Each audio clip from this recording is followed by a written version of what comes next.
Welcome to the World Rally Championship Review 2007.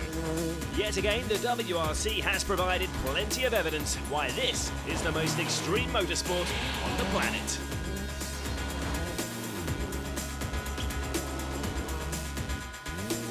"16 rounds made up the season, starting in January with the Monte Carlo Rally. The first half of the season included 2 new events for 2007. Rally Norway would provide another snow rally, while Portugal returned to the WRC fold.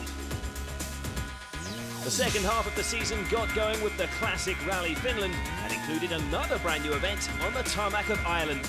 The big finale took place at the Wales Rally GB. As the teams arrived in Monte Carlo, all eyes were on reigning World Drivers' Champion Sébastien Loeb. He remained as #1 driver in the Citroën team, but the trusty Zara was no more, replaced by the C4. Citroën's second driver was the young Spaniard, Dani Sordo. Loeb's main rival in the Drivers' Championship was Grnholm. He led Ford to the manufacturer's title in 2006 and was out to make it a double in 2007. And Ford had kept their lineup the same, with Mikko Hirvonen taking the #2 seat. Petter Solberg won the Drivers' Championship back in 2003, and he would be looking to show that he can still compete with the likes of Loeb and Grnholm after a disappointing 2006 season. Australia's Chris Atkinson was starting his 3rd season in the Subaru team. Would this be his breakthrough year? The other names to look out for were Henning Solberg, who'd moved to the Stobart Ford team. He would be backed by Finland's Jari-Matti Latvala and the young British driver Matthew Wilson. The Citroën Zara would still be present in the WRC in the colours of the OMV team. Austria's Manfred Stoll would again be leading their challenge. And the Swedish Rally would see the start of a campaign for another team using the Ford Focus, the Munchies outfit headed by Argentina's Luis Perez Companc. The 2007 Monte Carlo Rally was the 75th running of this famous event, and to mark this, the organisers had moved the base away from the Principality of Monaco to the town of Valence in order to rediscover some of the classic Monte stages in the Ardèche region. So, for world champion Sébastien Loeb, it was a case of new stages and a new car. But it didn't seem to make much difference. The 3 times winner of this event won both of the stages on Thursday evening, which started the event.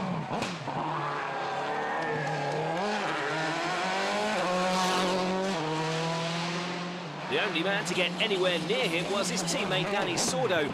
With no snow and ice this year, it was essentially a pure tarmac rally, which suited the young Spaniard down to the ground.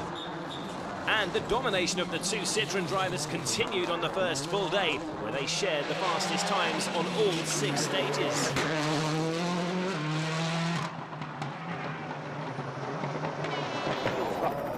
Grnholm had hoped to be involved in the mix for the top podium position, but he was frustrated with gear selection problems and an issue of tyre choice, but still established himself in 3rd place.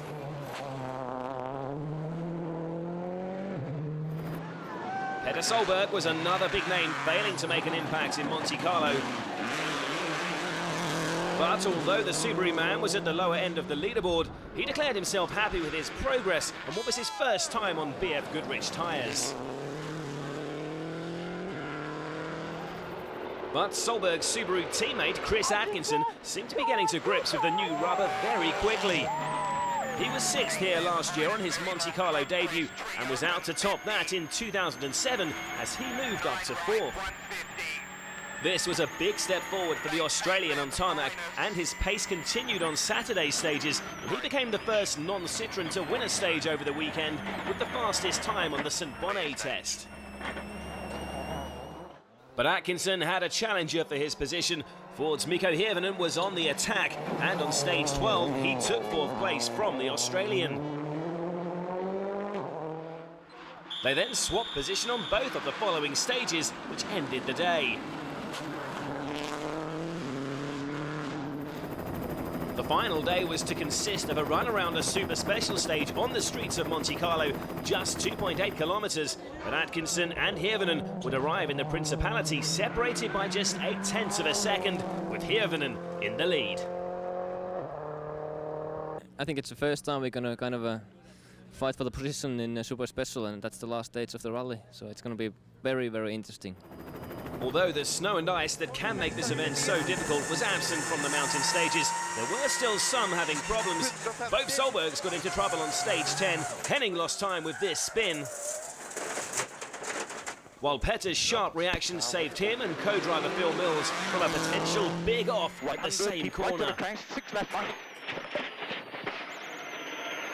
Opens over cranks 40. Marcus Grnholm also got away relatively unscathed when he was caught out by a surface change and hit this bridge on stage 12. Some damaged bodywork was all he had to worry about. But Jari-Matti Latvala would not be so lucky when he found a patch of loose gravel.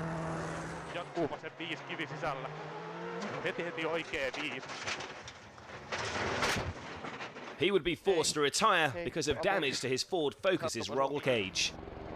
But no such worries for the Citroens. Loeb and Sordo were safely through the final mountain stages.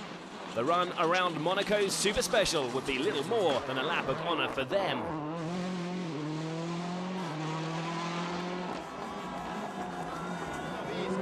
But that was not the case for Atkinson and Hirvonen. The Finn was the first to tackle the stage, which was around the harbour section of the Grand Prix circuit, and he set the fastest time.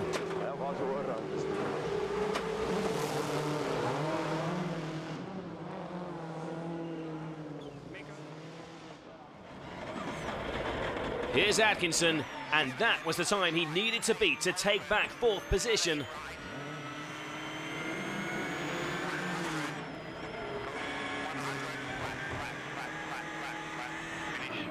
And he did it. He beat Hirvonen by just 0.2 of a second after nearly 330 competitive kilometres. Come on.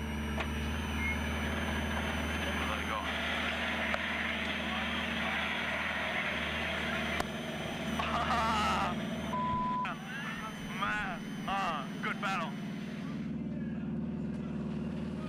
It's been a massive battle. So much fun just to be in a battle with these guys again, and we've split the Fords here on tarmac in our second Monte Carlo rally. It's cool. Just Glenn, the whole team, everyone's come so far in the past year, and we can't wait, especially for Mexico with a new car, and just looking forward to the year.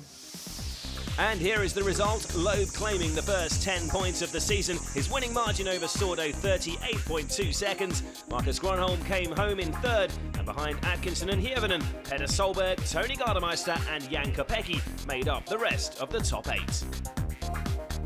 And a Citroen 1-2 on the podium meant that they claimed maximum points in the Manufacturers' Championship. With the introduction of Rally Norway to the WRC calendar, the Swedish Rally may have lost its unique tag as the only snow event of the season, but with a good covering of snow and temperatures as low as -20, this still had a special feel to it.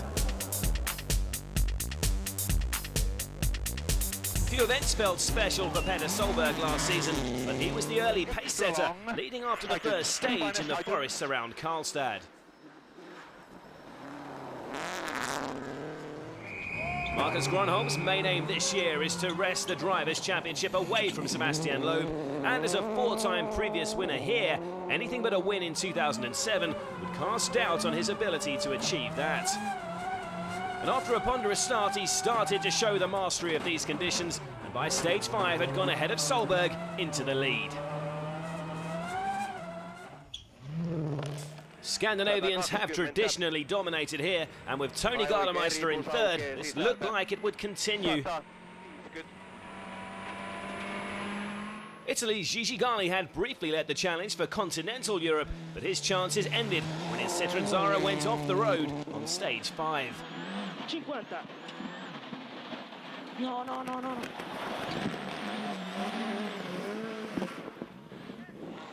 Danny Sordo was another Southern European struggling in the snow.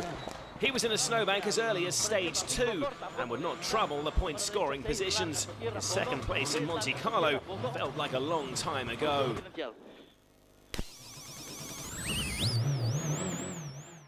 Sordo's senior teammate Sebastian Loeb is still the only non-Scandinavian to win here, and he was on his way up the rankings. By the end of the opening day, he would be led only by Marcus Grnholm. And on day 2, he set about trying to reel in his Finnish rival.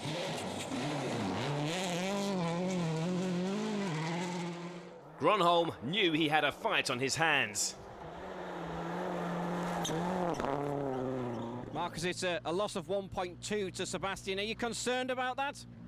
Yeah, he's also crazy. He wants to win. I don't give up. But as so often happens, the outcome of this rally was decided on a tyre choice. In the middle loop of stages, Loeb had gone for a longer start, and with the covering of snow not as deep as he expected, this meant his rubber was not making proper contact with the surface.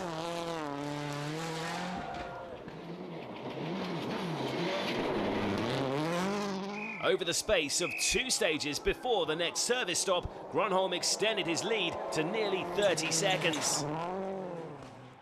Petter Solberg had started the day still in 3rd, but he was to become another victim of the snowbanks. Oversteer here on stage 10 saw him clip the bank on the inside, which flipped his Subaru across the road into the ditch on the outside. It looks like he was going to find his way out, but eventually he had to admit defeat. Around 10 minutes was lost, and he would retire at the service stop in order to protect damaged parts of the car that were twinned with his home event in Norway that was to follow. Go on. His demise saw his brother Henning move into 3rd. But his tenure was brief as Mikko Hirvonen, who'd been slowed by power steering problems on the first day, soon overtook him.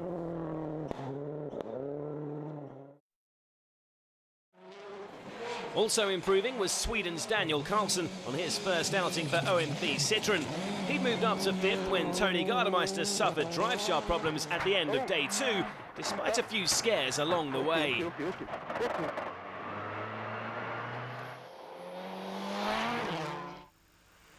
His main rival for this position was Chris Atkinson, but the Australian would suffer a similar fate to his teammate Petter Solberg when he went off the road on day 3.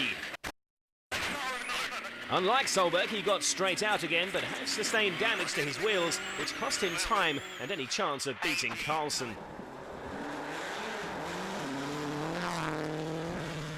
And there were nervous moments for rally leader Marcus Grnholm on the final day. He had reported a problem with his engine on the road section to the day's first stage, a stage which saw the retirement of the Stobart Fords of Jari-Matti Latvala and Matthew Wilson. The problems were identified as a blocked oil cooler breather pipe. But a few tweaks between stages looked to have prevented a repeat of this in Grnholm's car. Victory was soon to be his.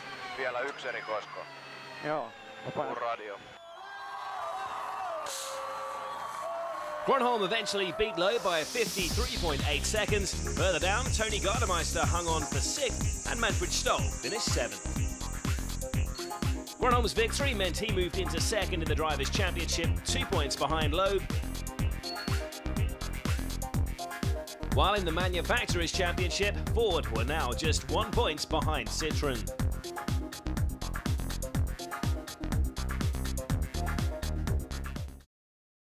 It was just a few hours' drive from Karlstad in Sweden to Hamar, the host city for Norway's entry into the WRC.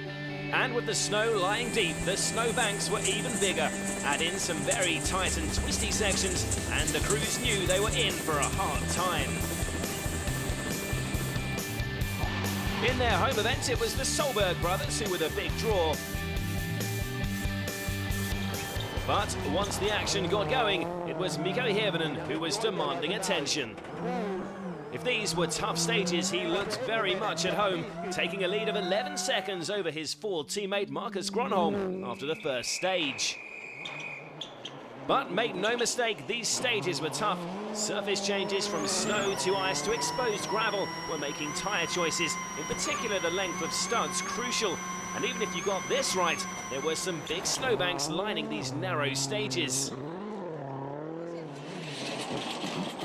And if you needed any proof, here's Sebastian Loeb on the first stage.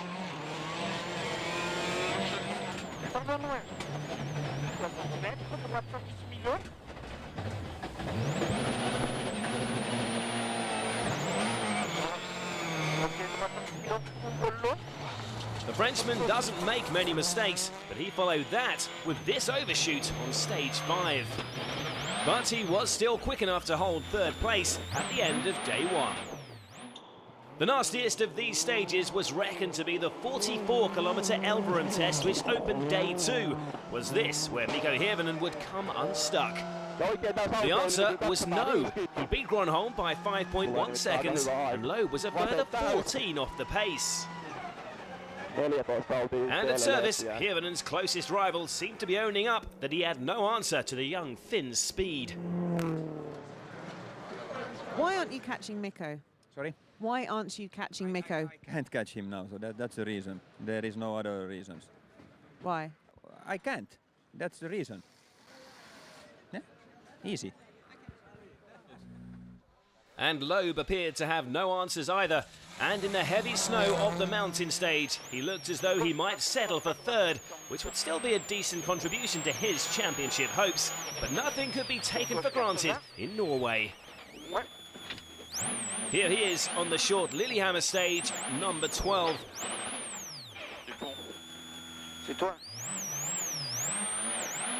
By the time the spectators got him out of there, he'd lost 8 minutes. And on the following stage, he suffered a similar fate. Another 9 minutes were lost. Loeb would eventually finish 14th. His only reward, a single manufacturer's point.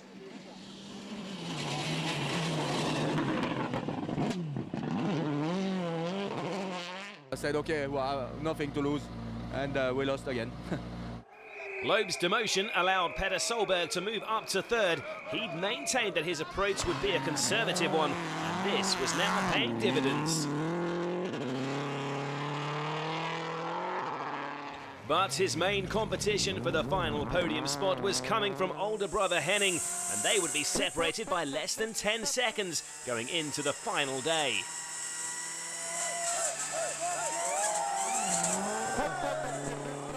Petter looked to be at a disadvantage as he had run out of the long studded tyres, and Henning was not going to show much brotherly love as he went on the attack on the day's first stage, leaving Petter's Subaru over 10 seconds behind.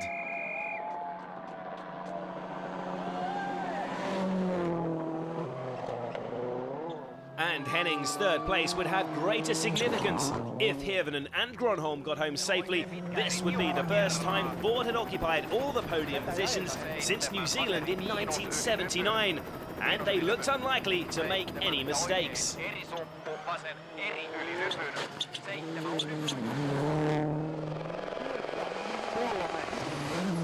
The only worry for Hirvonen came on the final stage when he caught Manfred Stoll, who'd had to dig himself out of a snowbank.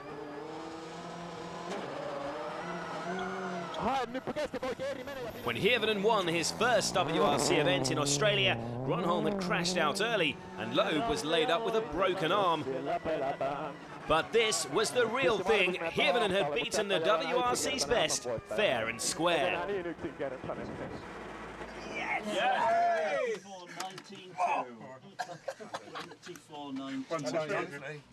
Leading since stage 1 and really fighting against Markus and Sebastian and came into the finish as a winner, so fantastic rally, absolutely fantastic.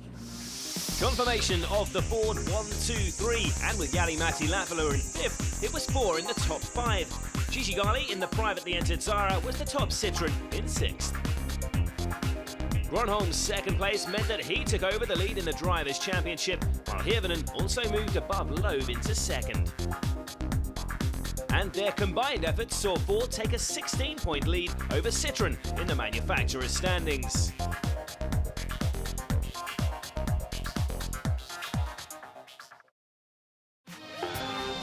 seconds gone and 3 different winners. Subaru launching the new Impreza, which they hoped would get Petter Solberg back on top of the podium. And all the colour of the Fiesta. Rally Mexico 2007 provided a mix more potent than the strongest tequila.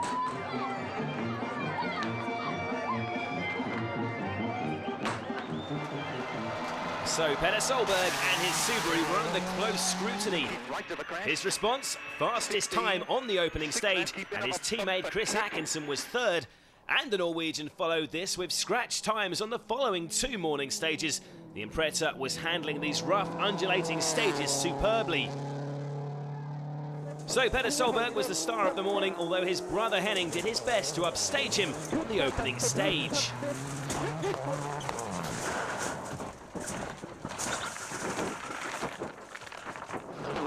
The replays show how he got too wide and caught a rock on the outside, and at that speed it was enough to flip the focus.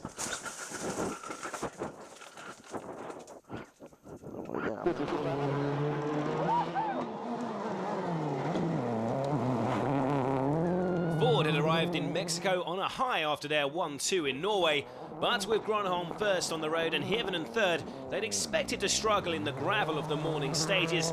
But even in the cleaner lines of the afternoon's repeat run, they still seemed to be off the pace.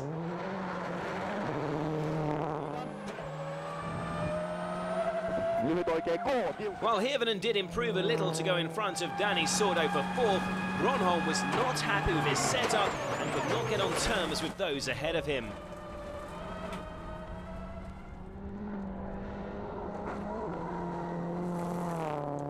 But one man who was making ground in the afternoon sun was Sebastian Loeb, who was in 2nd place. This, remember, was also the first time on gravel for the C4. Just as Solberg's Subaru was being watched, everyone was looking to see how the new Citroën handled these stages. And like with Subaru, there were lots of positives here as the Frenchman started to reel in Solberg. But on the following stages, Loeb's pursuit of top spot would become much easier. On stage 5, Solberg was starting to lose oil pressure. And on the following road section, with the problem getting worse, Petter was forced to retire. Desperate disappointment, but at least it appeared as if this was down to the stage conditions rather than straight mechanical failure. A stone had broken the oil cooler and Petter remained positive. Overall picture anyway, it's good, you know, even second time through the stages we have been very fast and we have been fighting, and for me it's a very good good information to have for the next few rallies. That left Loeb with a lead of over 25 seconds, but Subaru still had plenty of interest as Chris Atkinson was now 2nd. But the Australian would not stay there for long, as on the 2nd day the Fords started to get their act together. On the opening stage of the day, Hirvonen moved into 2nd, but less than 20 seconds separated him from Marcus Grnholm in 5th. Grnholm needed to move up the rankings in order to maintain his position at the top of the drivers' standings, and he was not hanging about. On stage 11, he made up that time to take over in 2nd place. Grnholm was now much happier with his car, but as far as the win was concerned, it was looking all too late.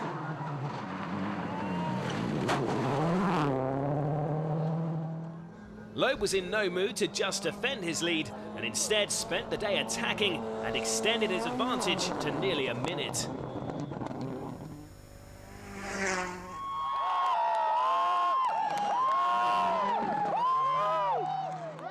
But behind, competition was still intense. The first flaws in the Subaru appeared when Chris Atkinson lost turbo boost on stage 12 and started to slip out of contention. Mikko Hirvonen was the hero in Norway, but he was finding it more difficult here.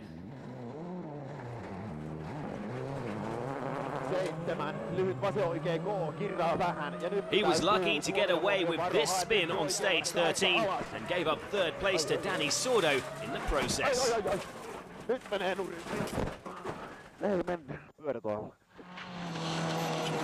Sordo had been way off the pace on the snow of Sweden and Norway, but on the Mexican gravel he was one of the few to show any consistency. Although he would have to give way to Hirvonen on the final day, this was still a great riposte to those who doubted his ability away from the tarmac. And another Citroën driver who was dispelling doubters was Sebastian Loeb. He came here on the back foot, lying third in the championship after his no score in Norway. But he and co-driver Daniel Elena were now well on their way to career win number 30. With 9 of the 16 events that make up the championship on gravel, it was essential the C4 proved itself on this surface. And while others had stumbled, the Citroën had yet again been near perfect.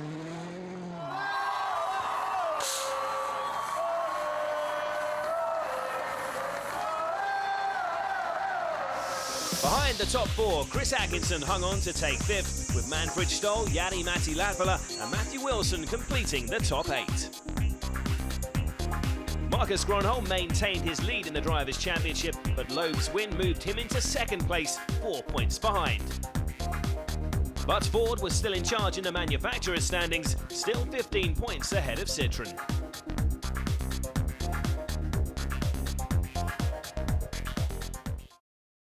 Rally Portugal was back in the WRC calendar after an absence of 5 years, and it marked its return in style with a super special around the impressive Algarve Stadium.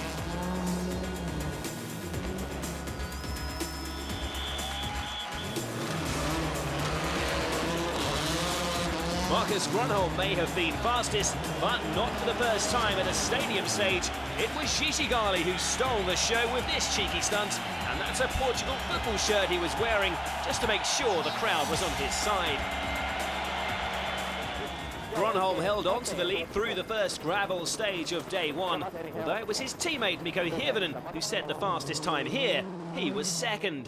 But looming on the horizon was the red Citroën C4 of Sebastian Loeb, and when Grnholm damaged the shock absorber on the following stage, the Frenchman swooped. He closed to within 3 seconds of the leader, taking over in 2nd for good measure. Hirvonen was now 3rd, while Peter Solberg was again showing improvements in his new Subaru. He was 4th, less than 10 seconds behind 1st place. 32 right minus, tightens 1 plus, 50. On to the afternoon stages, and Grnholm was quickest on the Tavira test. But Loeb posted fastest times on the 2 stages that completed the day to take over the lead from the Ford driver.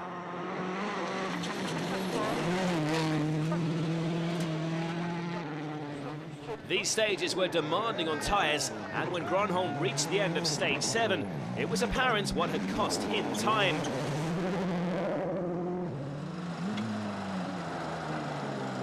It appeared that Loeb had looked after his tyres better. But tyre preservation was the least of worries for FIA Juniors competitor Martin Prokop. The Czech driver provided the most spectacular moment of the weekend with this off on stage 5. Prokop received some minor injuries, but his Citroën C2 fared less well.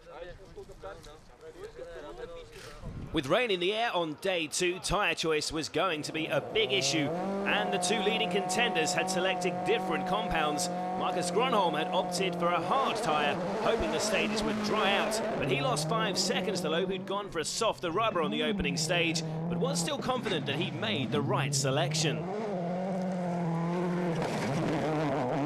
I think it was a little bit slippy, more slippy in the end, and he have better tires for that, but he will be destroyed in the next 2, I'm sure. But it appeared that Grnholm's confidence was misplaced. The stages stayed wet, and Loeb built a lead of 15 seconds. Loeb and his Citroën team had yet again got it right. And despite playing safe and choosing a hard compound for the afternoon stages, Loeb increased his lead to a rally-winning 40.5 seconds. While Loeb was making it look effortless, others were finding these new Portuguese stages more demanding. One of the trickiest features were the many crests. On these unfamiliar stages, numerous drivers went off the road after taking the humps and jumps too fast. Chris Atkinson had to retire his Subaru after this off.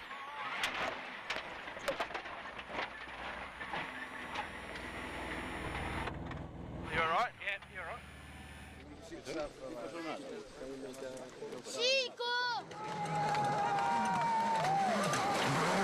Leading Portuguese driver Armindo Araújo also came unstuck in similar circumstances. But he did manage to get back on the road.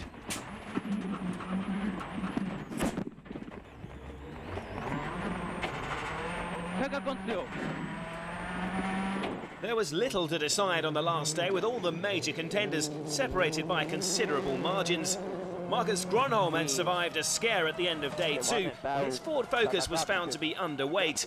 The team successfully argued that this was due to pieces which had fallen off his damaged car in the stages. He was now safe in second. Mikko Hirvonen, one of the few drivers with previous knowledge of these stages, came home in third. While Petter Solberg gave further evidence that his team is still on the right track with the new Subaru by taking fourth.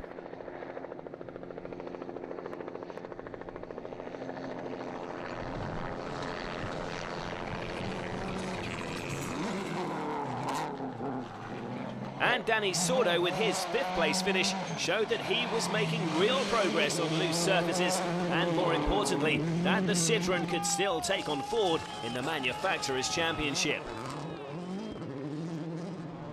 But there was to be a late drama courtesy of the scrutineers.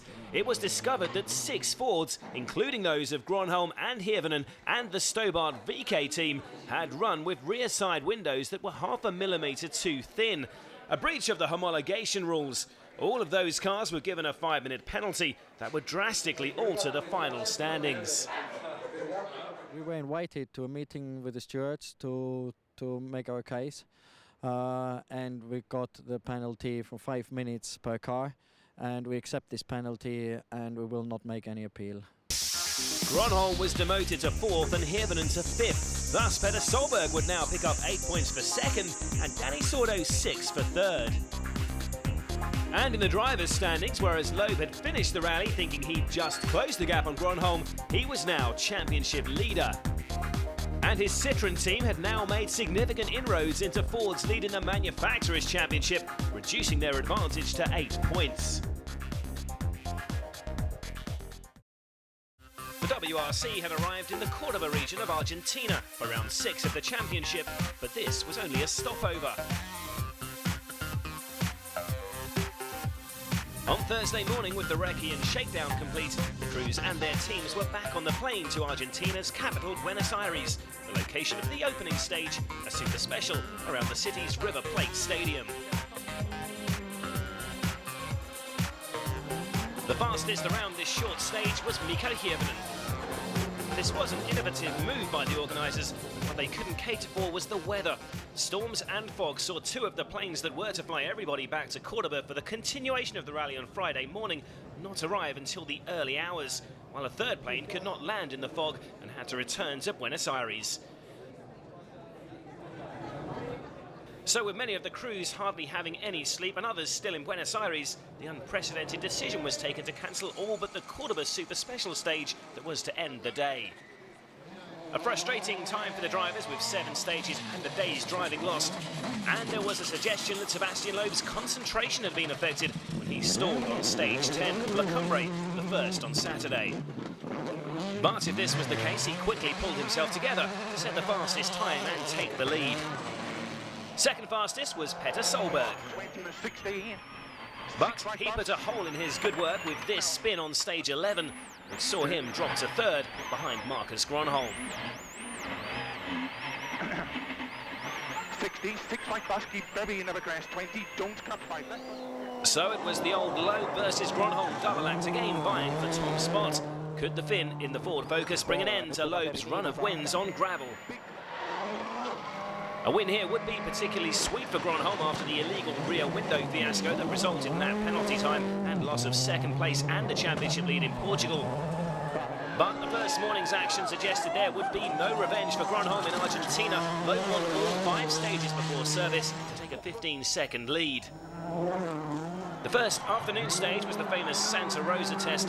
The thousands of fans that had gathered witnessed a fight back from Grnholm, who set the fastest time to take back a few seconds from Loeb.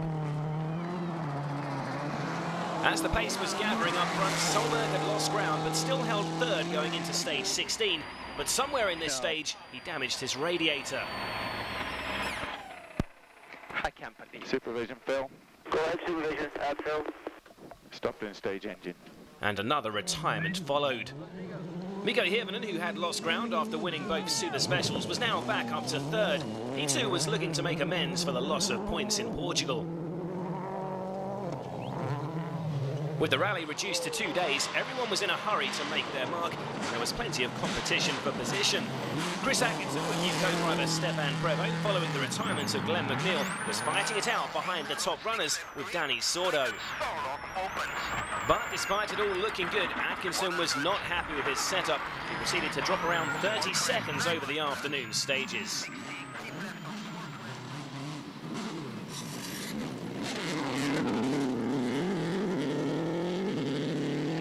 But just when Sordo had hoped to take advantage of what had become a battle for fourth since Solberg's retirement, his C4 developed a hydraulic problem and saw him having to switch to manual gear shift.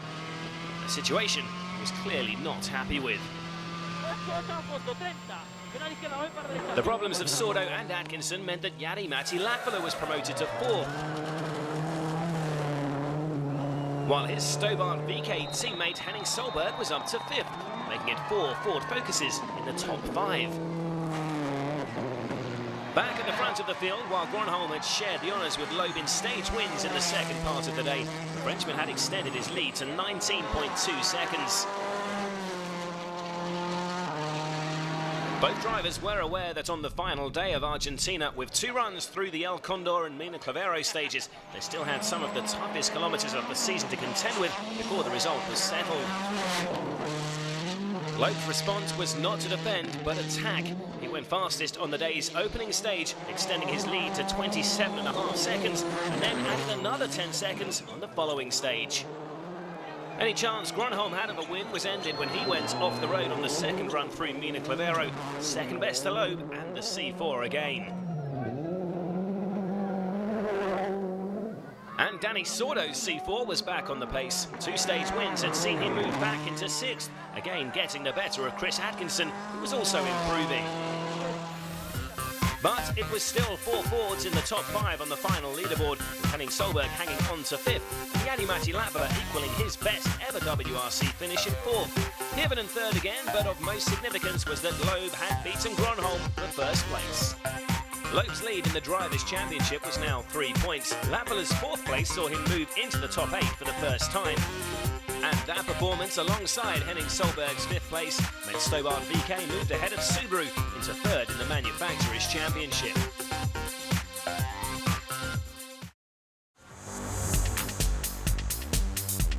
Sardinia, wonderful scenery, great beaches, blue seas.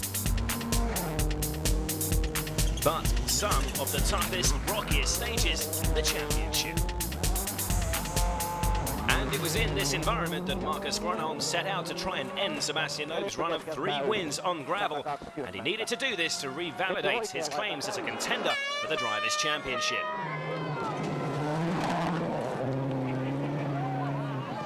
And with Loeb struggling with road sweeping duties, Grnholm was getting the better of his rival on the first morning.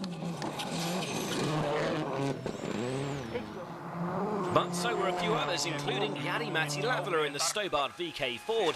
The 22-year-old Finn was building a reputation as the hottest young talent in the WRC, and he added to this by holding the lead at the first service stop.